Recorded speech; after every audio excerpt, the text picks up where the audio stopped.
आयोजन को लेकर लोकसभा स्पीकर ओम बिरला विशेष उत्साहित नजर आए। स्पीकर बिरला ने बताया कि 1 लाख फलों के उद्यान बनाने का लक्ष्य रखा है। कोटा बूंदी संसदीय इलाके की हर विधानसभा में भविष्य में बनाए जाएंगे और साथ ही साथ हाड़ौती में एक नई श्वेत क्रांति भी लाएंगे। स्पीकर बिरला से खास बातचीत की हमारे सहयोगी भंवर एस चारण ने, सुने जरा।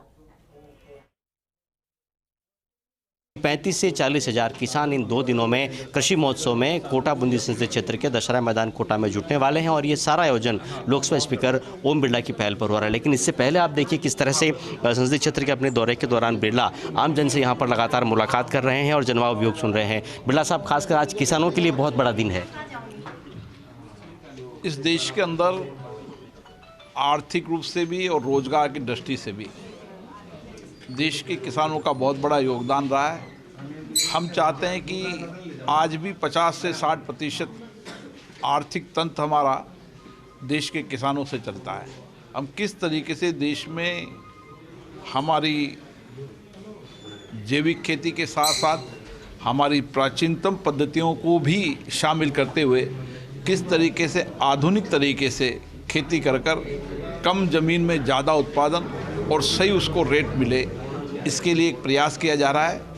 क्योंकि आज समय बदलते भारत के अंदर हमारी आवश्यकता है कि हमें जहाँ पर हमारी ज़मीन को बचाना है, कम पानी का उपयोग होना है, वहाँ ज़्यादा उत्पादन करना है। और वह तभी होगा जब हम तकनीकी का उपयोग करें। और उस तकनीकी का उपयोग करने के लिए जो स्टार्टअप हमारे नौजवानों ने बनाए हैं, किसान स्टार्टअप बनाए हैं, उन किसान स्टार्टअप से मुझे आशा है कि लागत भी कम होगी और उत्पादन ज़्यादा होगा और उसका वैल्यू एडिशन करने का भी एक सिस्टम डेवलप होगा ताकि वैल्यू एडिशन करने से उसको अच्छी रेट मिले।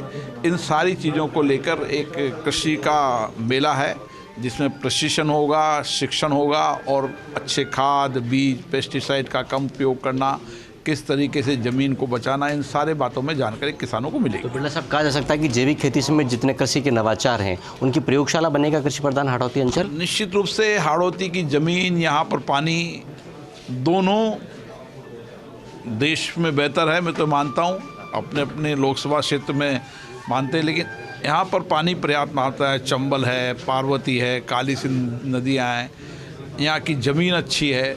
तो क्यों नहीं हम यहाँ पर एक एग्जाम्पल पेश करें, उदाहरण पेश करें कि एक नवाचार से किस तरीके से खेती मुनाफे की है हमने, ताकि हमारा नौजवान जो गांव में जाकर रहता है, पढ़ लिख के गाँव में चला जाता है, वह भी गांव में खेती कर नए स्टार्टअप लगाकर, वहाँ प्रोसेसिंग प्लांट लगाकर और गांव में बैठकर अच्छी आमदनी करे, इस लक्ष्य से काम करना। बिरला साहब, यही क्या वो तरीके हैं जिससे किसानों की आय दोगुनी होगी? मुझे लगता है अभी तक दुनिया के अंदर जितने भी मैं दुनिया के अन्य देशों के अंदर में कृषि विज्ञान केंद्रों में, कृषि विश्वविद्यालयों में गया हूँ, मैंने वहाँ पाया है कि जो कुछ भी परिवर्तन हुआ है वो वहाँ पर इसी टेक्नोलॉजी से परिवर्तन हुआ है।